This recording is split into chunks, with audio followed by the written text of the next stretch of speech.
Hey, how's it going? Today we're getting into how to self-publish your first book. I've been getting this question for years, literally years, and I've just never got around to it because I just had to figure it out when I did it, and just no one guided me. I just literally had to figure it out. But I am a self-published author. The first book I have is Layla Escapes the Zoo, and you can find her online on Amazon and many other online platforms. It is print on demand, so that's what I'm gonna show you guys today, because I find if you are a first-time author and this is your first book, that is the best way to go. All right, let's get into it.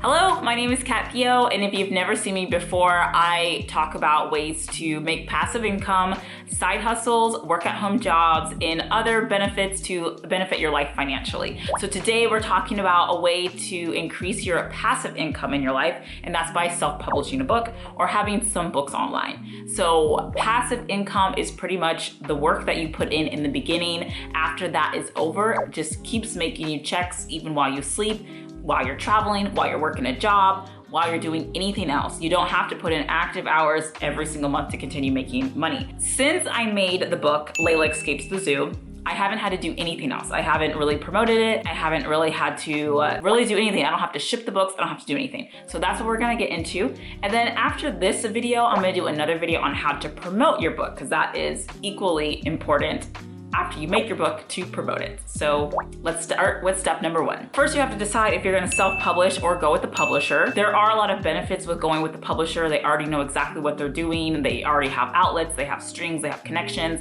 But when you self-publish, all of your earnings go straight to you, which is a lot nicer. You own all of the rights to the books, everything is yours, but you have to do everything. So I went with the self-publishing route, and this is what I had to do. If you guys are interested in knowing of how to kind of brainstorm ideas for a book, let me know. I am gonna talk about a children's book because that's the book I did myself. So once you have your manuscript already written in docs or you handwritten them, you wanna set up a layout for yourself on Docs or Word. I personally use Google Docs.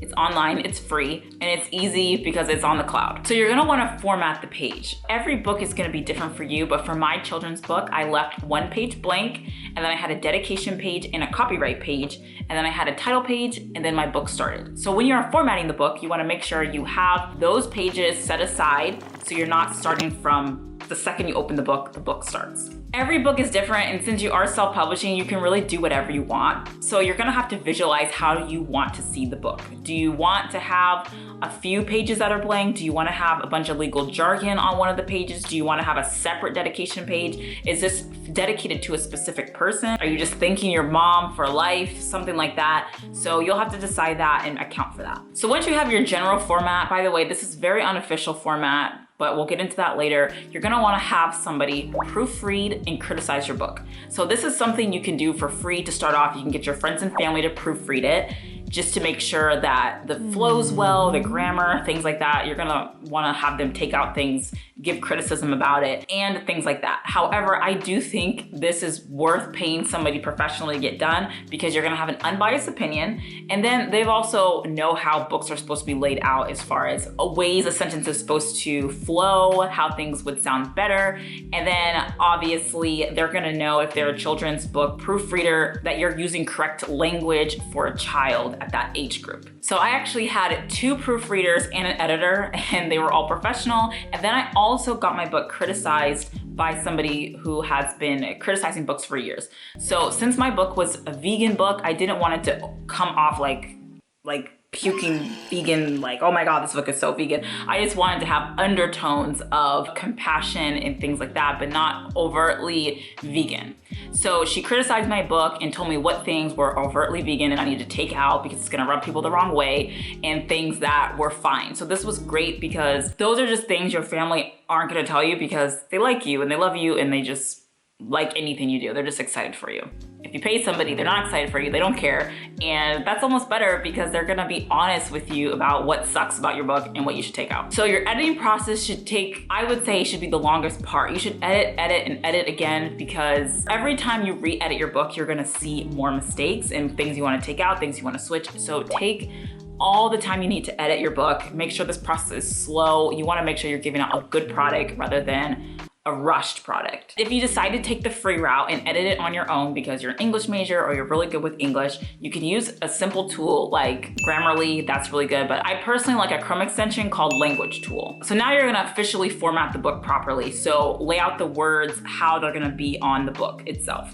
You can do this again professionally, so things are formatted correctly and nicely. I also outsourced this to somebody, but you can also just do this yourself on websites like Bookwrite. So once your book is done and you're doing a children's book, now you can go on to the illustrations. The first thing you're gonna wanna do is you're gonna wanna work with an illustrator to have the rough sketches done to see the overall feel of what you want. You're gonna wanna make illustration notes. So on the first page, you want this to happen. On the second page, you want this to happen. So you're gonna go through all of that with every single page. And then the illustrator is gonna sketch out this timeline for you. This is the part where you wanna make all of your changes, because once the book is colored in, it's going to cost a ton of money for them to fix it. So every mistake you see, anything that you see that you want fixed should be on the sketch timeline instead of on the actual book. This is pretty much gonna be just like a vague sketch to kind of get an idea of it, and then they're gonna start coloring in and add all the details in. Like I said, they charge per page, so every mistake, you need to make sure you get it out. The sooner, the better. Next, you're gonna want to create a cover, a book cover. You can do this yourself or you can outsource it to somebody else. I recommend you outsourcing it because it's not that expensive, and this is one of the most important things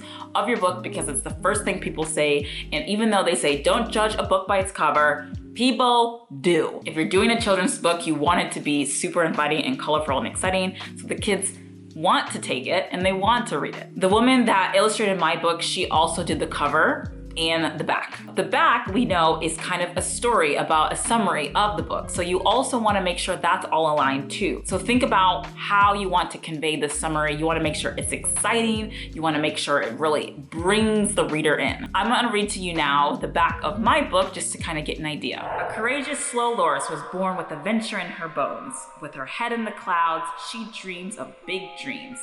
A way out of the zoo. Follow her in her journey through the secret life of a zoo. Imaginative and lyrical, this sweet story captures the magic of persistence and the joy of freedom. This moving story empowers children to always follow their dreams and be proud of themselves, even when they are faced with opposition. Will she find a way to escape the zoo? Layla the Loris is about to find out. So I wrote this a few years ago and I see things that I would change now, but you can just see how it's exciting. It brings the reader in. It makes you want to read the book, right? Did you want to read it? I hope so. Okay, so to be able to put this book online, you're gonna need an EIN number. It is free. You just go online and get an EIN number at the official IRS website. It is free. Anything that's trying to charge you money, it's not necessary. You can get it for free. You're also gonna need an ISBN number. That's the number that goes on the back of your book. That's the barcode. If you are gonna be doing this on CreateSpace, that's on Amazon, I believe they do give you one automatically, so you don't need to do that. Every country is different, so just Google ISBN number in your country and they will do that for you. All right, so the next step is uploading this book onto CreateSpace, which is the print on demand on Amazon. You're going to wanna work with your illustrator to make sure that the formatting is correct because CreateSpace is very particular about the margins and the requirements. Just work with an illustrator who has worked with authors on Amazon and you'll be fine. So once you upload it to Amazon on CreateSpace, that's pretty much it. You create a price for it, a title, and that's it. Your book is ready for sale. Now, the next step is obviously to promote your book. So that's gonna be the next segment, is to how to promote your book so you're actually making sales, which is the whole point of why you created this book, to get it in front of readers. So stay tuned for that. It's coming up next week. Talk to you soon, guys. Bye-bye. I